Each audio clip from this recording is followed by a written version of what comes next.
ওকে, তো তোমাদের আশা করছি অটোক্যাডের ডিসপ্লে মানে ইন্টারফেসটা সম্পর্কে আইডিয়া হয়ে গেছে।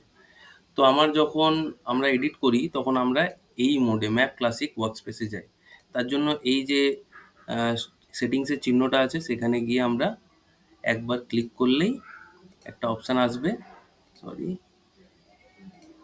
Map classic workspace. তাতে আমার এমনি একটা ওয়ার্কস্পেস তৈরি হয়ে গেল। এতটা ক্লিয়ার আশা করছি। এবার আমি ফোল্ডারে যাই, যে ফোল্ডারে আমাকে ডেটাগুলো দেওয়া হবে। দেখো, এই যদি ফোল্ডারের নামটা দেখি, ডেস্কটপে যাই তাহলে বুঝতে পারবে। এই ফোল্ডারটা তোমাকে দেওয়া হয়েছে। এই ফোল্ডারে কি আছে? একটা ইমেজ আছে এবং একটা সেভ ফাইল আছে। তার সেভ ফাইলে অনেকগুলো ফাইল আছে। তো তোমাদের অনেকের প্রবলেম হচ্ছিল ArcGIS এডিট করতে। তুমি যদি পুরোটাকেই চাও যে আমি অটোক্যাডে এডিট করব, তার একটা সহজ পদ্ধতি বলে দিই। প্রথমেই আমি যেটা করব, আমি সবসময় একটা টেমপ্লেট ফাইল আমাকে দেওয়া হয়েছিল ট্রেনিংয়ের সময়। এমনি একটা টেমপ্লেট তোমাদের দেখবে ট্রেনিংয়ের যে ফোল্ডারটা দেওয়া হয়েছিল সেটাতে এটা থাকবে। তো এটাকে আমি ফার্স্টে কন্ট্রোল-C দিয়ে কপি করে নেব, কিংবা এইভাবে কপি করে নিলাম। কপি করে আমি কোথায় পেস্ট করব? পেস্ট করব হচ্ছে আমার এই ফোল্ডারে। এই ফোল্ডারে, কারণ আমার এই টেমপ্লেট ফাইলটা সবসময় লাগবে। যতবার আমি ম্যাপটা করব এই টেমপ্লেট ফাইলটা যাতে আমার কাছে থাকে। ওকে, এবার যদি আমি যখন এই ফোল্ডারে আনলাম টেমপ্লেট ফাইলটাকে, এবারে অবভিয়াসলি আমাকে টেমপ্লেট ফাইলটা এই ম্যাপের নামে রিনেম করতে হবে, কারণ এই ডিডাব্লিউজি ফাইলটাকে আমরা এই ম্যাপ নাম্বার দিয়েই চিনব।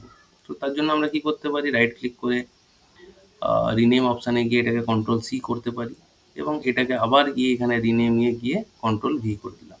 তাহলে কি হলো? এই টেমপ্লেট ফাইলটা এই ম্যাপ নাম্বারে রিনেম হয়ে গেল। এবার যখনই আমি এটাকে খুলবো তখন দেখবে এই টেমপ্লেট ফাইলে অলরেডি অনেকগুলো লেয়ার আছে। প্লট লেয়ারে তোমাদের কাজ করতে হবে, সবগুলো আছে। এবারে আমার ফার্স্ট কাজ হচ্ছে ইমেজটাকে অ্যাড করা। ইমেজটাকে কিভাবে অ্যাড করব? ম্যাপ ড্রয়িংয়ে ক্লিক করব, তারপরে ইমেজ, ইনসার্ট, এবং দেখো প্রথমে আমার ফোল্ডারটা এই ডেস্কটপে 93_3। তো এই ইমেজটা, অনেক সময় ইমেজ খুলছে না, তখন এখানে গিয়ে অল ফাইলস কিংবা অল ইমেজ করে দেবে। অল ইমেজ করলে শুধু ইমেজটা খুলে গেল, অল ইমেজ। যেই খুললো আমি ওপেন করলাম। ওপেনের সময় একটা উইন্ডো আসবে, উইন্ডোটাকে আমি বাই ডিফল্ট ওকে করে দেবো। দেখো ইমেজটা সিলেক্ট হয়ে গেল। এবারে ফার্স্ট আমার কাজ হচ্ছে এই ইমেজটায়, দেখো 0 লেয়ারে এসছে, এটাকে আমি করে দেব ইমেজে, চলে গেল। এবারে তুমি ভাবছো যে সেভ ফাইলটা আমি পুরোপুরি এডিট করব হচ্ছে এই অটোক্যাডে। সেক্ষেত্রে কি করব? আমার সেভ ফাইলটা আছে হচ্ছে এই ফোল্ডারে, এই সেভ ফাইলটা এই নামে। আমি কি করব? অটোক্যাডে যাব, এখানে লিখব হচ্ছে ম্যাপ ইম্পোর্ট। ম্যাপ ইম্পোর্ট লিখতেই আমার এখানে একটা উইন্ডো চলে আসবে। তো সবসময় এই এসরি সেভ ফাইলটা থাকবে না, এটা থাকতে পারে, তখন দেখাবে না। আমি এটাকে, যেহেতু আমার সেভ ফাইলটা সেভ ফাইল ফরম্যাটে আছে, এসরি সেভ ফাইল করলাম, তখনই আমাকে এই সেভ ফাইলটা দেখালো। যেখানেই ক্লিক করলাম এখানে একটা উইন্ডো আসবে, বলবে যে নো কোঅর্ডিনেট সিস্টেম এটাতে আছে। তো অবভিয়াসলি এটাতে কোনো কোঅর্ডিনেট সিস্টেম দেওয়া হয়নি। তো আমি এটাকে ওকে করব। যেই ওকে করব দেখবে এখানে ইমেজটা খুলে গেল। এই ইমেজটা কোন লেয়ারে আছে? একটা নতুন লেয়ার তৈরি হবে R0 এই ম্যাপের নাম্বারে। তো আমাকে প্রথমেই করতে হবে এই লেয়ারটাকে, এই যে বাইরের যে লেয়ারগুলো আছে সেগুলোকে আমি যদি ডিলিট করে দিই, ধরো এগুলো আমার লাগছে না, ডিলিট করে দিলাম। ইয়েস, ওকে, সরি,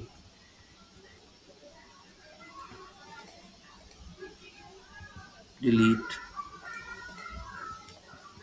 ডিলিট, ডিলিট। যেগুলো আমার লাগছে না, এক্সট্রা ফিচারগুলো ডিজিটাইজ হয়ে এসছে, সেগুলো এইভাবে ডিলিট করে দিতে পারি। ডিলিটটা কেন করলাম? এইদিকে টাচ হয়েছিল বলে। তো এবার আমি কি করব? একটু উপরে ওঠাবো, একটু জুম করব, এই পুরো লেয়ারটাকে আমি সিলেক্ট করব। সিলেক্ট করে কোন লেয়ারে নিয়ে যাব? প্লটে। প্লটে নিয়ে যাওয়ার জন্য এখন এই লেয়ারে আছে, আমি জাস্ট এটাকে টোটালটাকে সিলেক্ট করে প্লটে নিয়ে চলে যাব। প্লটে ক্লিক করলাম, এটা পুরোটাই প্লটে চলে গেল। এবারে আমি এখানে ফার্স্টে এই বাইরের দিকের যে জিনিসগুলো আছে সেগুলোকে ডিলিট করে দেবো। ডিলিট করে দিলাম।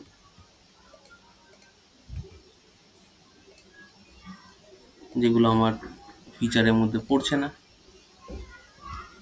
তো তারপরে এগুলোকে ডিলিট করে তারপরে এবারে এডিট করা আমি শুরু করব। তার আগে আমাকে আবার অ্যালাইনটাও করতে হবে। ওকে, এতটা বেসিক ফোল্ডারিং তোমাদের প্রবলেম হচ্ছিল, এটার জন্য আমি এটা।